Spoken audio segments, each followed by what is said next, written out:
As most of us know, Diablo 4's beta weekend wasn't a beta in the strictest sense, but rather a mix of pre-release advertising and purchase incentives, combined with an opportunity to stress test the servers while providing users an opportunity to provide last-minute feedback and some fringe bug reports that the team may or may not act on or have noticed. This is because while there's a lot of layers that go into these tests, the end result is usually minor modifications to some aspects of the game that seem to get undue attention. But you cannot really expect broad sweeping changes to entire systems, such as itemization, map generation, and skills, since by this point in development, those are often set in stone, with most of the work at this stage of publicity betas being polish and finishing touches rather than major changes, so it will be a fairly accurate impression of this early segment of the game. And while it is only a fraction of the world and it does not represent the post-game to a major extent or even some late-game itemization,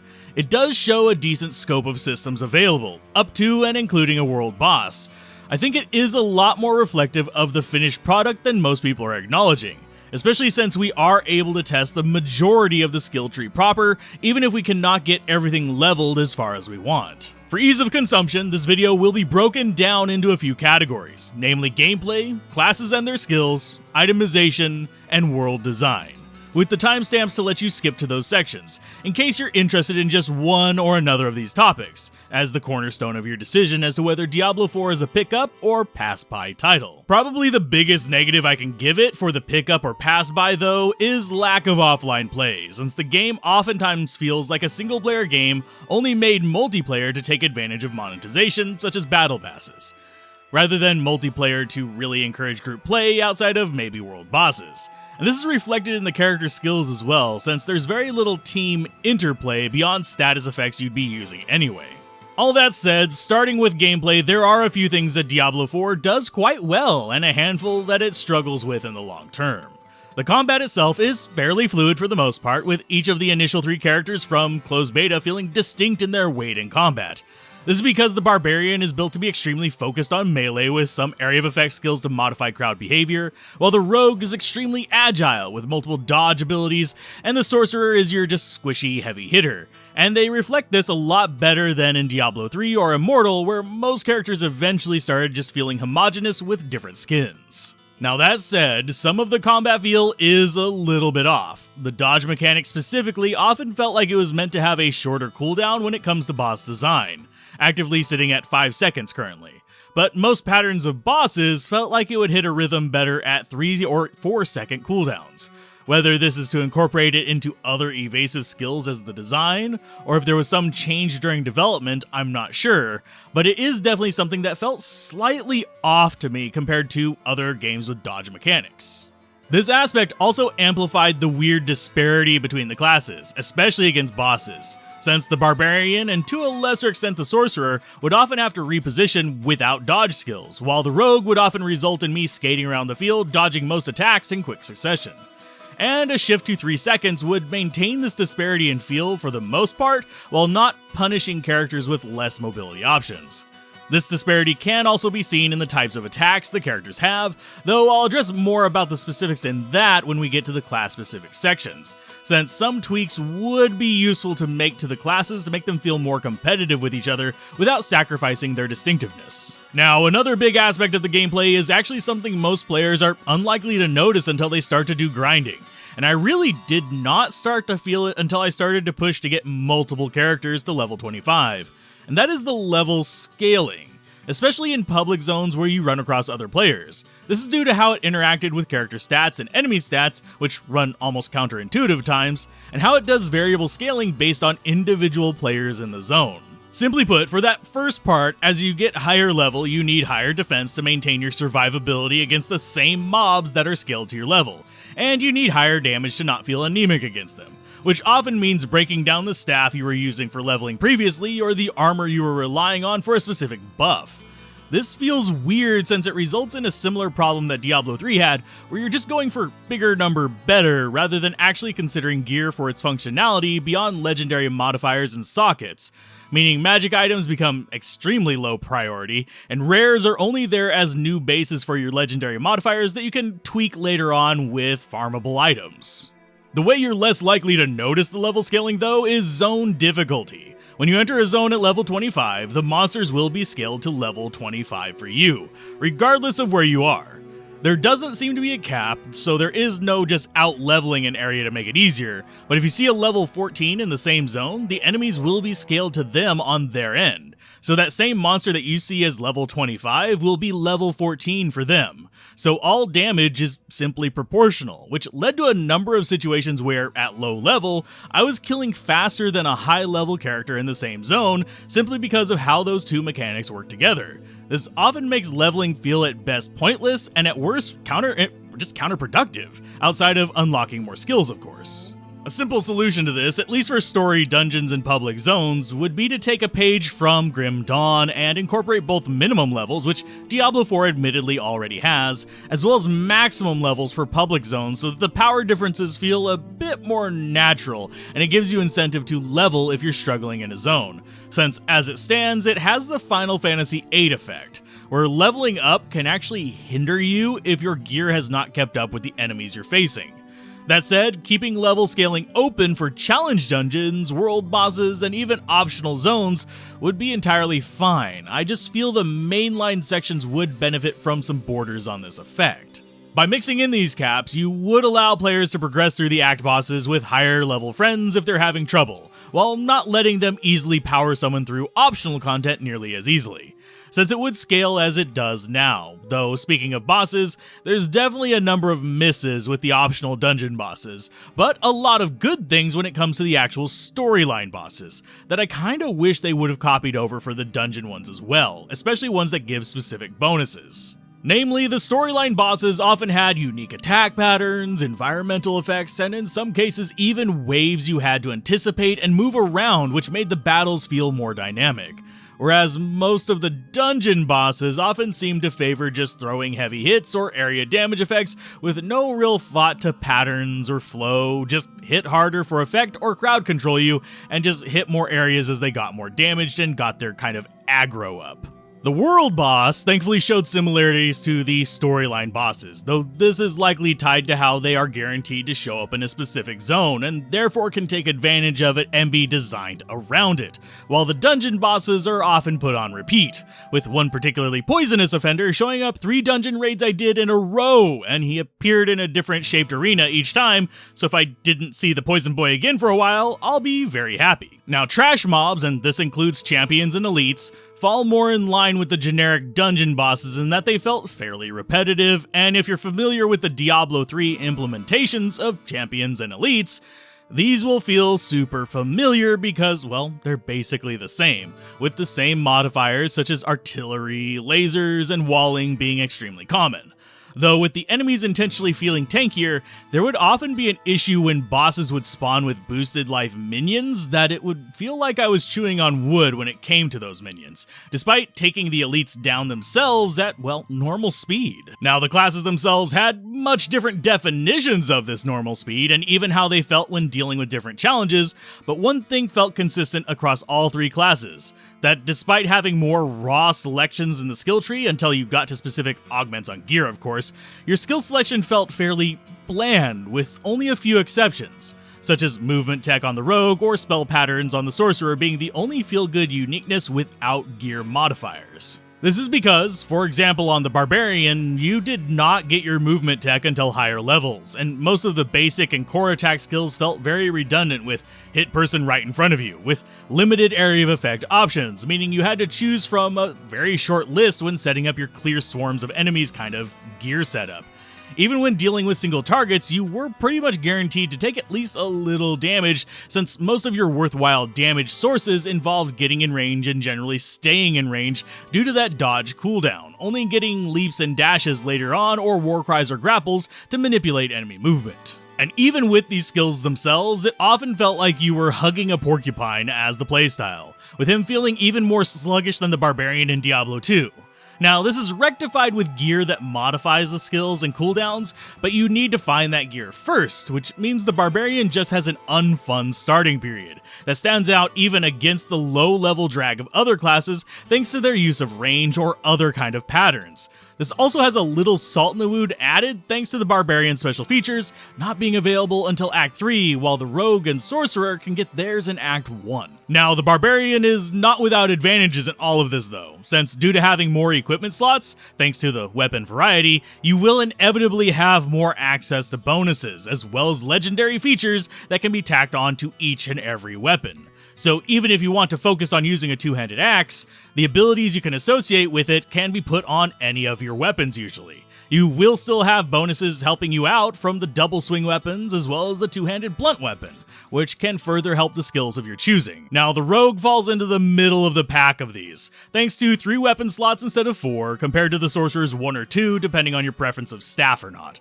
But where the Barbarian is very hug the porcupine, the Rogue is very much the exact opposite, with nimble movement dodging in and out of battle to either deal cutthroat melee damage in bursts and then escape, or to keep one step ahead of the enemy delivering a rain of arrows or blades from a distance, usually with some added effects. That said, a good number of the Rogue skills are a bit restricted, much like the Barbarians, to only really starting to shine once you find a legendary with the right augment to function for them. But a few do stand out on their own as being viable strategies, especially in the ranged skill realm, as well as several of her buffs being exceptionally good combo material that often put the other 2 classes to shame. Without the augments, she really feels like she straddles the balance and damage output between the Barbarian and the Sorcerer as well, but once you upgrade the gear, she can be just downright deadly thanks to more crowd control. That said, if we were to compare her playstyle to a game genre, she feels very much more in the vein of MOBAs, rather than standard isometric action RPG fodder, where mobility and positioning is the cornerstone of her strategies, and moving fast is her best tool for success and survival. This is even more true with how heavily Diablo 4 relies on solely cooldowns for a large chunk of its skills, rather than proper mana and energy systems like in previous games. Now that said, the Sorceress class obviously does have a bit more in terms of energy usages, but still nowhere near as extensive as even previous titles. And while she does lack the mobility of the Rogue, she still has easily one of the best, if not the best, movement tech in the game in the form of teleport, which will allow you to reposition to any visible part of the field, deal a bit of damage, and other fun stuff that can be triggered with it, albeit with a rather long cooldown even with high level and modifiers. She combines this potent but limited mobility with what is actually an amazing set of damaging skills, especially for area of effect functionality. And while discussions that they are overpowered are prominent, especially by combining the enchant system that allows for unique support uses of skills, I'm not entirely sure that's as true as first impressions might say, since the other classes very much feel like they're going to be later bloomers compared to the Sorceress class, which is very obviously front-loaded with tech, but has less fine-tuning capabilities at the endgame, especially since, unlike the other 2 classes in the closed beta, her ultimate skills all favor specific elements, while the other classes favor playstyles. That said, you can still get away with dipping into side skills for utility, so you aren't entirely constrained to a single element, it's just more beneficial to focus on one, and only pick up others for their special effects. And obviously, since the Sorceress was the class I played the most in the beta, she's obviously more familiar to me just because I enjoyed it more since the actual mobility and skill functionality was much more reminiscent of the ever-familiar Diablo 2 that most of you know the channel for, just with some nice tweaks and far less exploitable teleport, and of course, a lack of boss nukers like static field. So you did actually have to play the positioning game and plan out your skills a bit when facing bosses. Now, as far as the Necromancer and Druid, those will have to wait until the open beta review to supplement this, since while I've read the skill trees a bit and understand the basics, how the classes feel is a major part of the enjoyment. The Barbarian, for example, sounded far more promising on paper to me than he felt in the beta, while the Rogue sounded less impressive but ended up being a blast to play for just how quickly she could zip around and almost bordered on Legolas levels of absurd agility. All that said, in spite of there being status effects and such to help players more, while we were writing a good chunk of this on stream, one common thread kept coming up. It feels like we are missing 2 types of classes and functionality.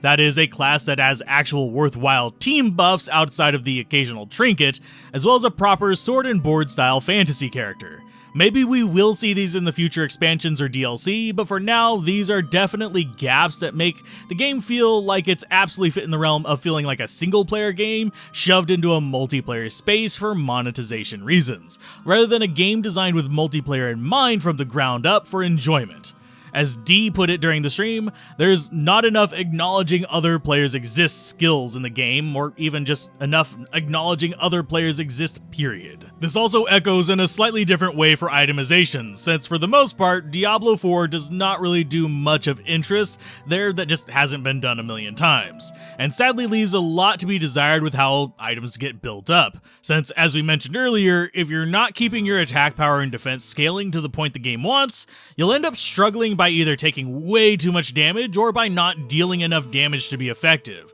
So you'll often end up giving up mods you want in favor of just keeping those numbers up to what the game expects, which honestly feels bad. That said, there are still some convenient and nice things about the itemization, namely the limited ability to move legendary effects between items, though do use it sparingly since once you put that legendary aspect onto a new item, it will not be removable anymore, so you cannot just carry it with you to the end of game unless you either find more than one, or avoid using it until you have your endgame gear. If it was possible to augment the base item stats more than just limited range upgrading, so you could keep your old gear up to pace with what the should-be values are, this would be a bit less of an issue, and would probably keep you in that one piece of really sweet gear you found early on, rather than ditching it 5 levels later because you have to now. As far as the rest of the equipable gear, it's fairly bog standard what you'd expect, with sockets for gems providing various boosts. The nice feature of being able to add sockets is very welcome since it can give you a bit of difficulty smoothing through just the available stats they give you, but it will only go so far, and you will eventually need to give in and surrender your old bases for new ones with just bigger numbers. As far as the rest of the crafting, it falls into a personal pet peeve, namely a bunch of useless fluff material currencies from either destroying old gear or through clicking on a bush for whatever berries, and those berries just becoming something useful later on. This always feels super unsatisfying to me, since generally my favorite type of crafting is taking useful item A, combine it with useful item B, and make potentially even more useful item C. This is one thing that Diablo 2 did exceptionally well with its crafted items, and games like Grim Dawn do it to a lesser extent, though a bit more randomized, but that a lot of modern games just tend to ignore since it's easier to toss in random MacGuffin item number 237 that actually holds no weight on its own, and just say you need X of them and then something else to make an item. And this also plays into the overall world design of the game too, with zones outside of the storyline essential zones often feeling weirdly copy-pasted. And yes, I know the sentiment comes up of, oh, you're complaining about it being repetitive after playing Diablo 2 for how many years? But there is a bit of an oddity that is ignored in this mentality, because in Diablo 2, you go through the world from beginning to end, and the areas will feel unique, and then you repeat those uniquely tailored areas to progress to the next difficulty, and then ultimately, of course, the final difficulty, with interest being in how you build the characters to get through those. The only hard copy-paste is in the higher challenges, when you're actually just rerunning the same map again, as opposed to Diablo 4, where it's like you have a smaller core game that goes through the entire thing, with all of these semi-essential or extra warts tacked onto the side that all look the same. This is because with Diablo 4, to an extent, you still have that unique path for growth and going through the game that is handcrafted and feels unique, but instead it is interjected with the copy-paste as side content. Dozens of Gather X quests, dozens of Delivery Y quests, and of course unlocks for characters being tied to rather samey feeling wart dungeons that I mentioned earlier, like the previously mentioned poison boss in the dungeons that we encountered as the only boss we faced 3 times in a row, only interjected with a couple bossless dungeons. And the reason all of these dungeons feel copy-pasted is because they had a similar pattern of MacGuffins. Gather X, move it to Y. Kill X to open Y. Then you'd either face a boss or be met with another Kill X type event to clean it up. Weirdly making me wish they did more with the dungeons that was akin to the Exorcism side quest, or even proper story dungeons, rather than just copy-pasting these basic challenges that feel redundant between them. It really made me not want to enter dungeons except for specific equipment buff dungeons, since I already knew what to expect, and it didn't provide anything interesting, since even the drops were things I could find just as easily by killing enemies. There wasn't even story in most of them.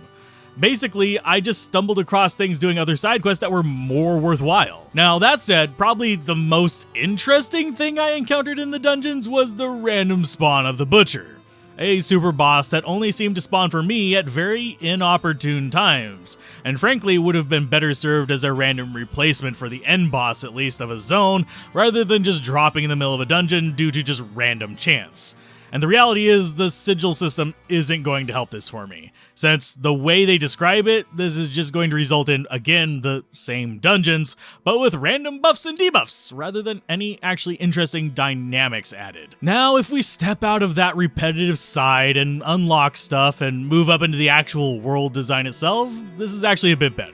Sure, there's the open world traps of roads to nowhere and copy-pasted trees and such, but the world is actually brought back to something between Diablo 1's gory, grim, dark atmosphere and Diablo 2's more just broadly grim, gothic atmosphere, with a hint of insanity thrown in for good measure, almost some Cthulhu flavors in there. While it doesn't 100% hit the mark for me on either reference point, it does get about 90% of the way there, and it captures the energy even better than Diablo 2 did whenever you get down into the proper story dungeons, in spite of sometimes having overbearing exposition dumps. So I'll give them a pass there, and hope it continues that way into the final game and later acts, though I think it will lack a bit as we start getting into the MMO bloat in about a year or two. Now, in spite of my crapping on the game for feeling like a single-player game with shoot-in multiplayer, I actually have to admit the world boss encounter was fun to see, even if the actual boss design is a bit leaning into the cheese territory with one-hit kills for a lot of characters, and just favoring dumb luck unless you do specific raid on them as a group of players.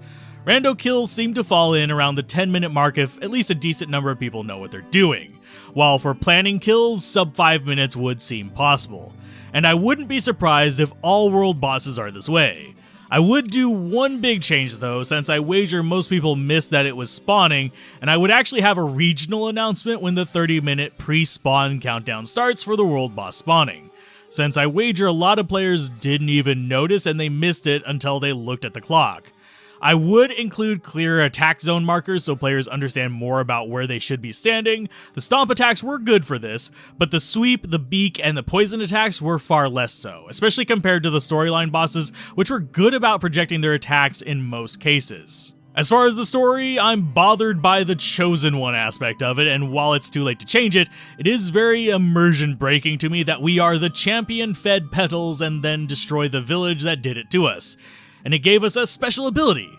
Then we go on a crusade and we interact with millions of other players that had this singularly odd and special event with this village that I guess just respawns every 5 seconds. In previous Diablo titles, while we did play proxies for named characters, it made sense for multiplayer events more so than the actual Diablo MMO, due to multiple characters being evolved in the events. Except Diablo 3, which, despite being referred to as the Nephilim, is fairly understood that there are many Nephilim with that potential, we just happen to be the one that succeeded at the task. Not a unique aspect so much as a potential realized from many with that aspect. It is a small nitpick, but I hope it's the only immersion-breaking story aspect of its type in Diablo 4. Otherwise, I think the full release will be less fulfilling for me.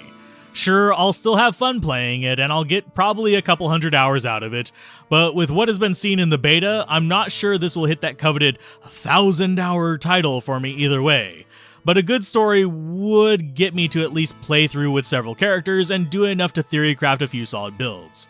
As it stands, it seems like it will just be a good enough game, with somewhat mediocre user interfaces like the claustrophobic skill tree view and limited active skill sets. It's going to have a good enough story and well-painted world and some fun mechanics that will hold me for a couple runs, but not enough for me to likely feel the absolute need to engage with endgame or side game content outside of finding a few more involved side quests like the Exorcist quest that made me actually invest in the characters more than just gathering bones, hearts, or skulls from the local taxidermist.